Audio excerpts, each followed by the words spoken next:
My name is Claire Merritt, and I was 35 years old the night my brother decided to humiliate me in front of 41 relatives, 2 hotel servers, and a table full of people who had spent years pretending not to know who paid his bills. He leaned back in his chair at Thanksgiving dinner, lifted a glass of bourbon he could not afford, and said, loud enough for the private dining room to hear, "Some women never marry because they're too busy acting like everyone's emergency fund." My mother laughed into her water glass, my aunt looked at the floor, and my brother's wife stopped chewing like her body understood the danger before her mind did. I smiled. Then I froze the account paying his rent. For 6 seconds, nothing happened except the quiet scrape of a butter knife against a porcelain plate. The Crystal Room at the Norwood House Hotel in St. Louis smelled like roasted turkey, lemon oil, old carpet, and expensive candles that were trying too hard to hide the age of the building. Outside the tall windows, the gateway arch glowed silver in the cold November dark, and the Mississippi River moved like black glass under the streetlights. My brother, Grant Merritt, still had his stupid little smile on his face. He thought I was embarrassed. At 7:04 p.m., my phone displayed one clean sentence. Merritt Reserve Account frozen pending fraud review.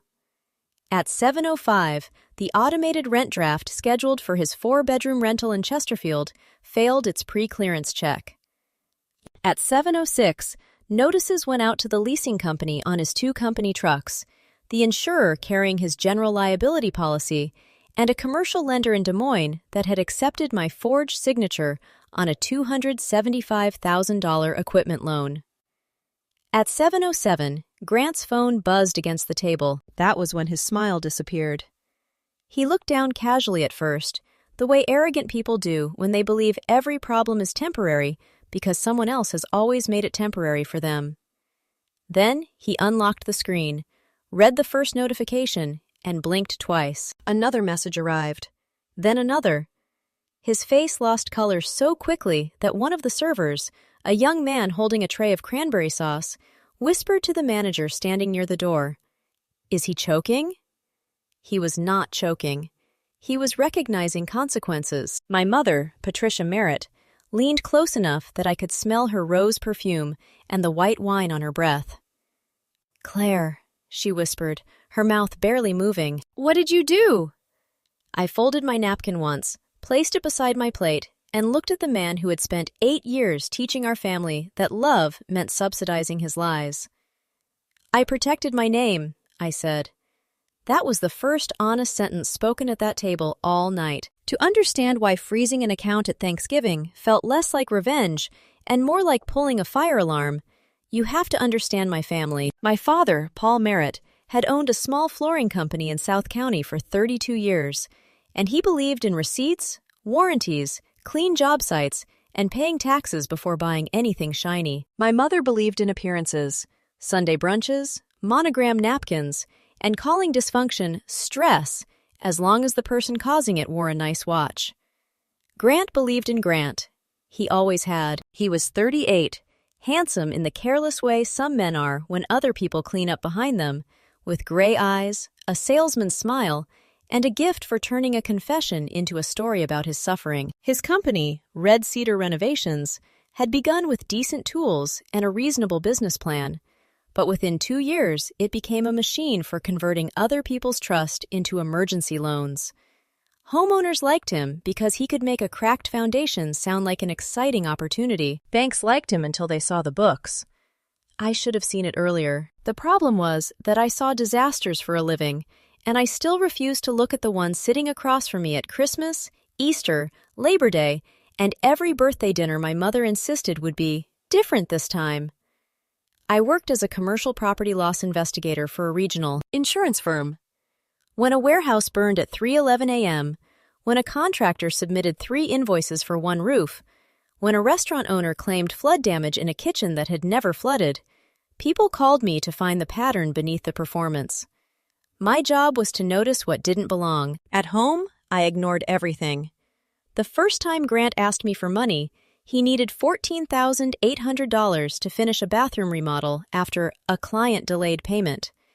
He promised me repayment in 60 days and sent 2 crying emojis when I hesitated. The second time, He needed $22,300 for payroll because 11 men had families depending on him, though I later learned only 4 people were on his books. Then came the truck repair, the insurance premium, the emergency orthodontist bill for his daughter, the school tuition deposit for his son, and the rent he swore was late only because a bank transfer got stuck.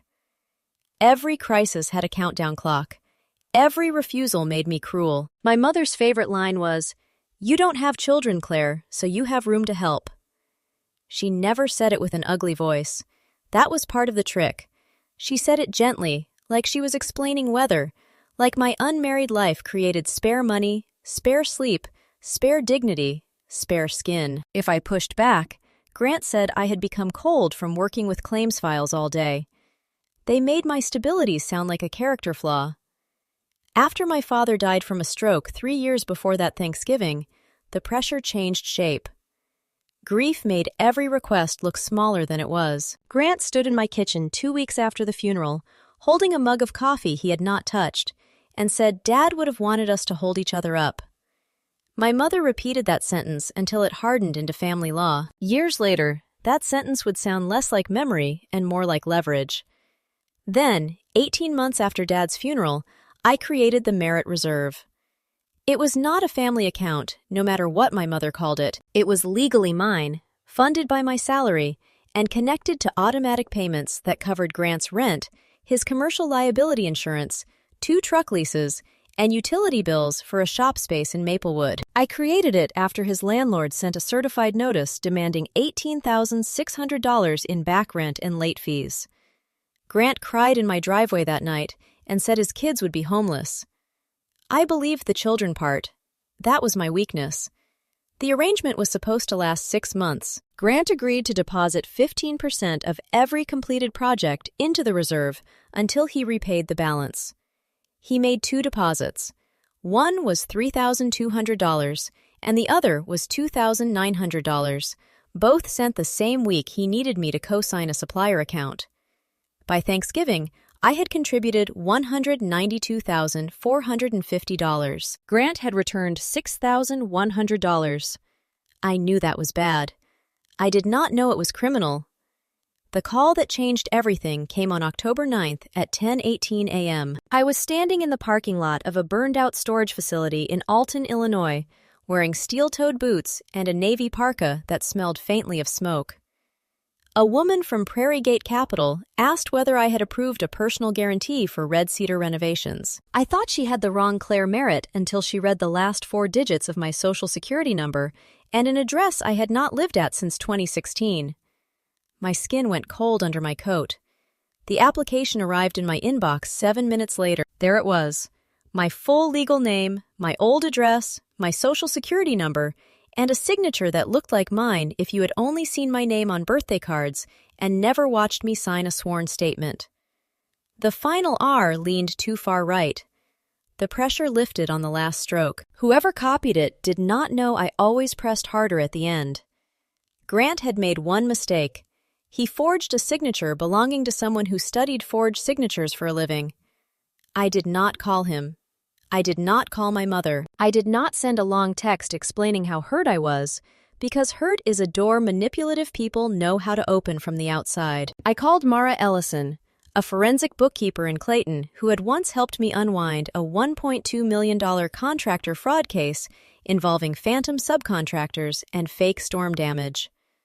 Mara had silver hair, square glasses, and a voice so calm it could make a subpoena sound like a weather report. She asked one question. "How far do you want to look?" "All the way," I said. Within 9 days, Mara found 7 unauthorized transfers from the Merritt Reserve, 23 invoices from vendors that did not exist, and $41,900 routed through a company called Larkspur Administrative Solutions. Larkspur belonged to my mother. Its office address was a rented mailbox inside a shipping store on Manchester Road, Suite 214, and its listed phone number forwarded to my mother's cell after 2 rings. When I asked her about it, she sat very still at her kitchen island and called it a tax arrangement. The refrigerator hummed behind her. I asked if she knew my name was on the loan. She looked away. That tiny movement was the first confession. "Grant is under impossible pressure," she said. Then I kept digging. I stopped sleeping well. I started backing up everything. There was a red binder on my table by November 19. Inside were copies of the forged guarantee, a timeline of transfers, tax forms for Larkspur, fake invoices, IP login data from my banking portal, screenshots of Grant's betting withdrawals, and one sealed letter from my attorney to Prairie Gate Capital disputing every obligation in my name. A second copy went into a safe deposit box. A third went to Mara. A fourth sat inside an encrypted folder named November Weather, because my father had taught me never to label the important thing too honestly. The final piece arrived 4 days before Thanksgiving. Mara called at 6:42 a.m. while I was pouring coffee into a travel mug. "There's a scheduled transfer," she said. $51,750. Merritt Reserve to Larkspur. Memo says final bridge approval. I stood in my kitchen while the coffee maker hissed and spat behind me. "Date?" I asked. "Midnight after Thanksgiving." That was when I understood the dinner was not about family unity. It was cover. My mother had insisted on the Norwood house because she wanted elegance, photographs, and one nice evening where everyone behaved before Grant moved another $51,750 through her shell company. She thought if we sat beneath crystal chandeliers and carved turkey, I would keep playing the role she assigned me. The quiet daughter, the useful daughter, the bank with a heartbeat. So I let them believe it. Then I drove to dinner. The crystal room was too warm when I arrived. My mother stood near the entrance wearing pearls and a burgundy dress, smiling at guests like she had personally invented family. Grant was already at the bar, laughing with 2 cousins, and showing off a stainless steel watch he claimed was a client gift. His wife, Rebecca, sat near the windows with their children, Caleb and Emma, both dressed in clothes too nice for the way their father lived. Rebecca looked tired. That should have told me more than it did. For the first hour, I played my part. I complimented the flowers. I asked my uncle about his knee surgery. I let my mother touch my shoulder in front of relatives so she could perform closeness. Grant made a joke about me always bringing office energy to holidays, and I smiled like I had not spent 6 weeks watching him turn my identity into collateral. At 6:48 p.m., the servers brought out the turkey. By 6:56, Grant had already had 3 bourbons. At 7:01, my cousin asked whether Red Cedar had landed the big Benton school contract. Grant grinned across the table and said the project was practically done, which was interesting because the Benton project did not exist and the building had no roof. My mother kept cutting her green beans into smaller pieces. Rebecca looked confused, but not shocked. Then Grant turned to me. "You've been quiet tonight, Claire," he said. "That's new." I took a sip of water. "Just listening." He laughed. "Careful, she listens for a living. That's why she thinks everyone needs her." A few relatives chuckled, the cautious kind of laugh people use when they are testing whether cruelty is allowed. My mother smiled without showing her teeth. Grant leaned back, warmed by the sound, and delivered the line that finally freed me from pretending. "Some women never marry because they're too busy acting like everyone's emergency fund." That was when I opened my banking app. I did not rush. I did not slam my phone down. I did not give him the satisfaction of a trembling voice or wet eyes, because men like Grant can turn tears into evidence of instability. I entered the authentication code, selected the Merritt Reserve, and hit freeze. The button turned gray. I raised my glass slightly. "Good news," I said. "You don't need me anymore." The table went silent, but only for a moment. Grant laughed first because he thought the room belonged to him. "Very dramatic. Turn it back on." "No!" "The rent draft's tomorrow." "I know." "The insurance premium comes out Monday." "I know that too." His eyes narrowed. "Claire, don't play games." "I stopped playing yours." My mother reached for my wrist. Her fingers were cold. "This is not the place." I moved my hand before she could touch me. "This is exactly the place. Grant chose the audience." That sentence changed the temperature in the room. Rebecca sat straighter. My uncle put down his fork. One of the servers looked at the manager, and the manager looked at the door like he was calculating how quickly hotel security could arrive without alarming a wedding party 2 rooms away. Grant's phone buzzed again. He ignored it. I opened the loan document on my screen and turned it toward him. Prairie Gate Capital, I said. $275,000. Personal guarantee. My social security number. My old address. Not my signature. Grant did not look at the screen. He looked at my mother. That glance was worth more than a confession. Rebecca whispered, "What loan?" Grant's jaw worked once before he spoke. Temporary financing. With Claire's name? She asked. She knew I was expanding. I knew you said you hired 2 crews, I said. Mara found no payroll for them. His face tightened at Mara's name. My mother said, Grant told me you had agreed in principle.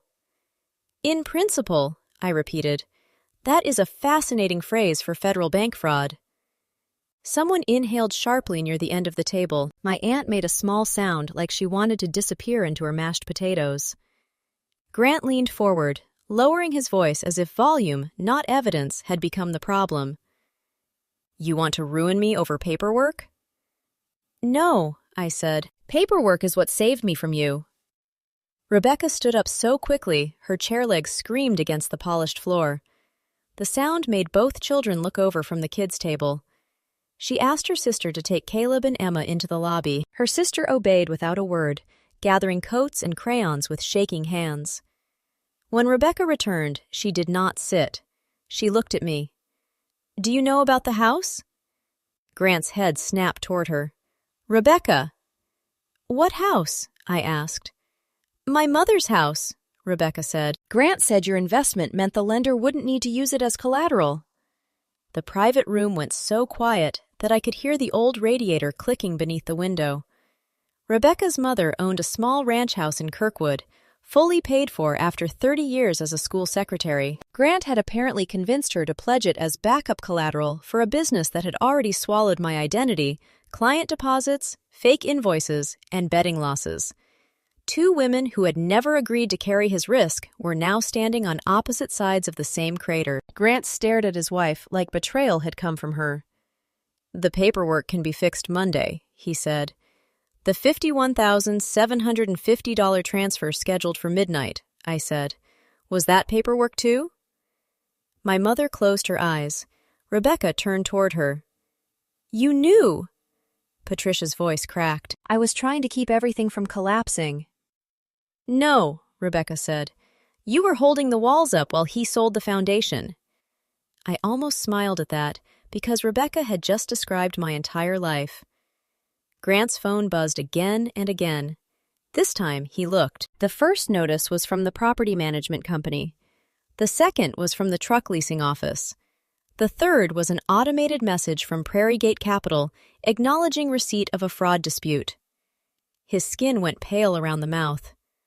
What did you do? He asked. I picked up the red binder from the chair beside me and set it on the table. Not thrown, not slammed, set down. The sound was soft, but every person in the room heard it. I documented you. He stared at the binder as if it were alive. There were no accusations, only evidence. Grant pointed at the binder. You've been spying on me. I audited money with my name attached to it. You're my sister. That did not stop you from using me as collateral. His voice dropped into the wounded tone he used when anger failed. My employees won't get paid. Red Cedar received $118,400 in client deposits this quarter, I said. Payroll was $21,760. Suppliers received $19,500. The rest went through cash withdrawals, betting accounts, and Larkspur. Rebecca's hand went to the back of a chair. How much gambling? She asked. Grant said nothing. At least $96,320 documented, I said. Probably more. Rebecca removed her wedding ring and placed it on the table beside her plate. It made a tiny metal sound against the porcelain, barely louder than a coin falling into a dish. Grant stared at it. For the first time that night, he looked less like a businessman and more like a boy who had broken a window and expected his mother to blame the weather. Then he turned on me. "You're happy," he said. "You don't have a husband. You don't have kids, so you decided to destroy mine." There it was, the insult beneath every request. For years, my childless life had been treated as a public utility. My time mattered less because no one called me mom. My money mattered less because no one needed braces under my roof. My grief mattered less because I lived alone and therefore had no witnesses. I looked at him calmly. "You told me Caleb needed neurological therapy insurance refused to cover. I sent $13,500. Rebecca turned so slowly I thought she might faint. "What therapy?" she asked. Grant looked toward our mother again. Rebecca's face changed. That was the moment she understood the conspiracy was not financial only. It was emotional. He had used their child as a prop because he knew I would pay faster if a little boy stood between my conscience and the truth. My mother pressed a napkin to her mouth, and for once she had no sentence polished enough to rescue him. The hotel manager stepped inside after another guest complained about raised voices. "Is everything under control?" he asked. "No," Rebecca said, "but it is being documented." I almost admired her. Grant lowered his voice. "Claire, just turn it back on until Monday. I'll sign anything. I'll stop betting. I'll sell the extra tools. I'll go to counseling." "You said that last year," I replied. Rebecca looked at him. "Last year?" Grant shut his eyes. So I opened the binder to tab 6.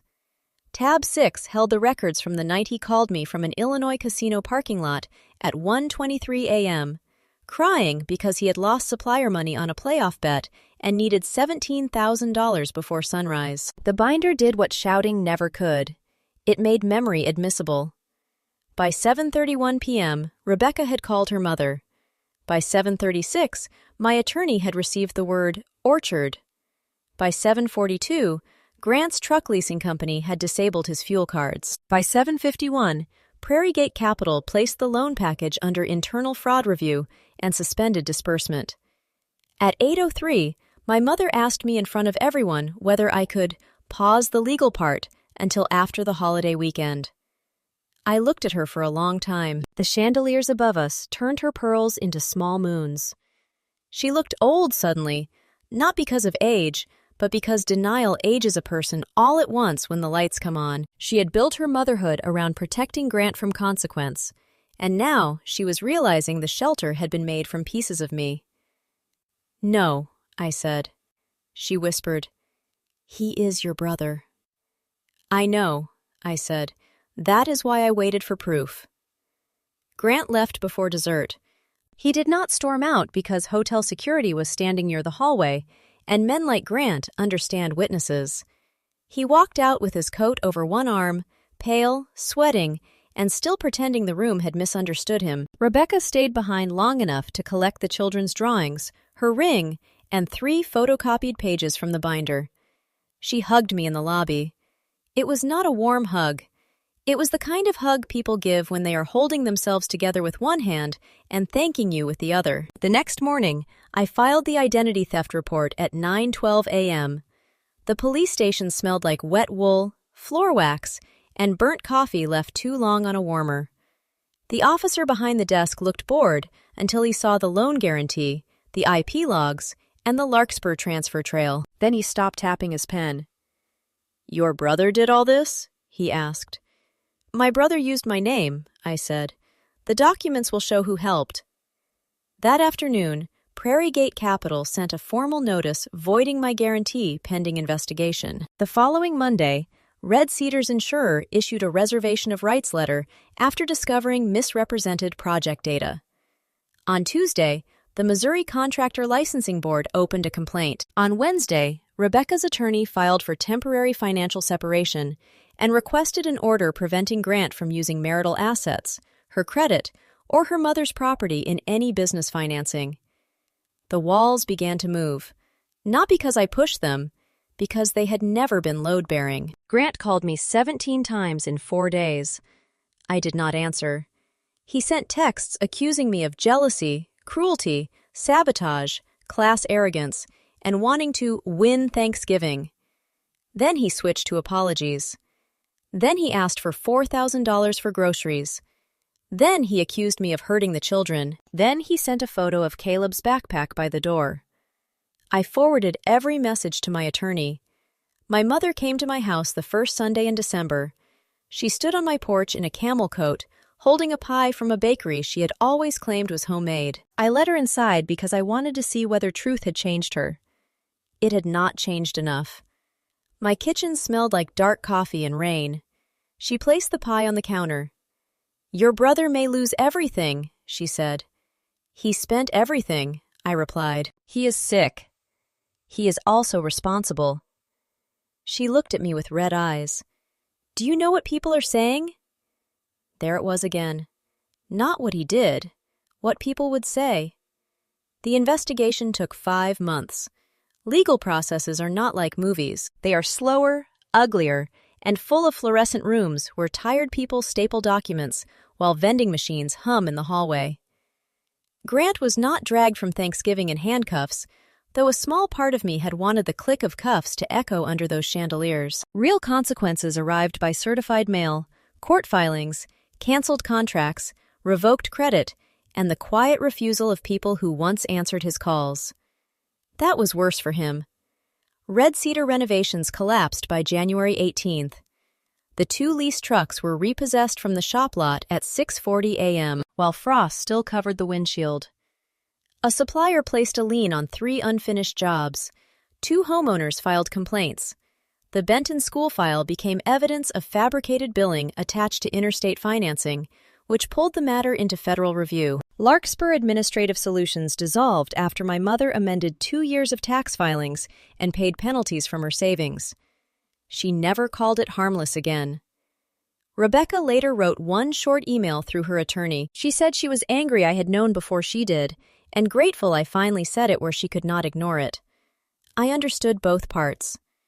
Grant eventually took a plea agreement on identity misuse, forgery, and submitting false documents to obtain financing. The federal matter did not end with the dramatic sentence my angrier relatives imagined, but it ended his business life. He received probation with strict financial monitoring, restitution obligations totaling $138,700, mandatory gambling treatment, and a ban on operating as a contractor or signer on business credit for 5 years.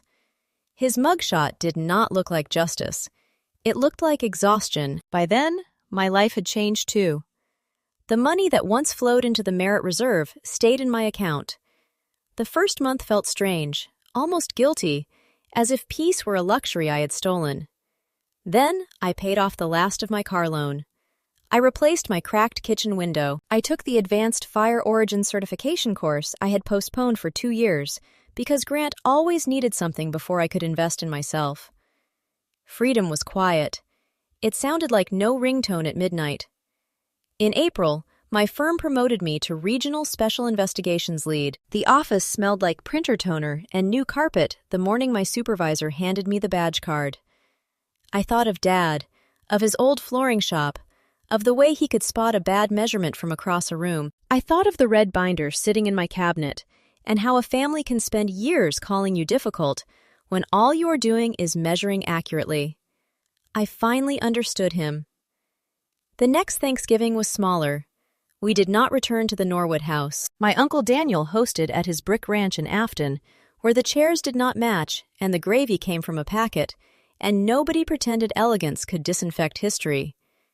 My mother arrived with store-bought rolls and no story about making them herself. Rebecca spent the holiday with her children and her own family. Grant came for 26 minutes before leaving for his warehouse shift at a flooring distributor. He looked thinner. Not noble, just thinner. Before he left, he stood beside the back door while cold air slipped around his work boots. "I understand something now," he said. I waited. He looked down at his hands.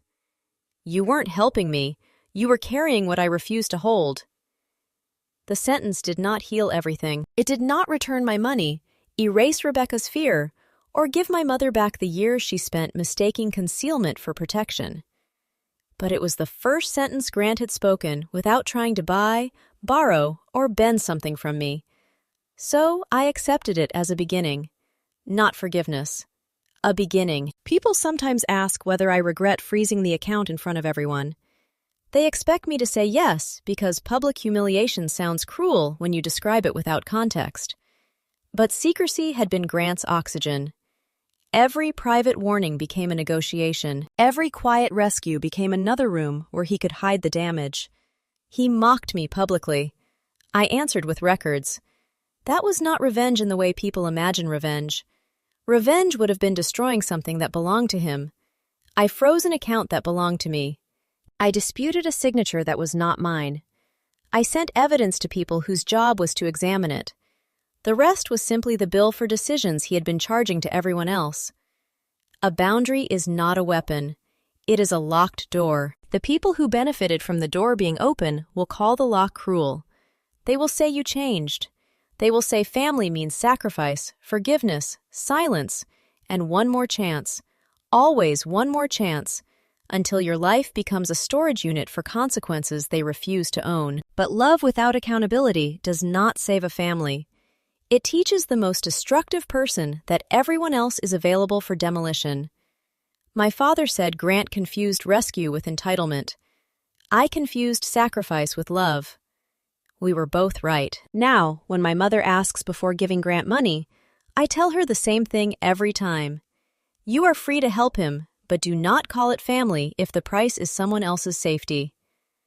When Grant sends me updates from treatment, I read them, but I do not manage him. When Rebecca needs copies of documents for court, I send them through her attorney, not through family gossip. I am not the emergency fund anymore. I am not the quiet daughter. I am not the place where other people put the cost. If you were sitting in my chair that Thanksgiving night, with your brother laughing, your mother enabling him, and your name sitting on a forged loan large enough to ruin your life, would you have waited until morning? Would you have protected the family image one more time? Or would you have opened the banking app, frozen the account, and let everyone hear the silence that followed?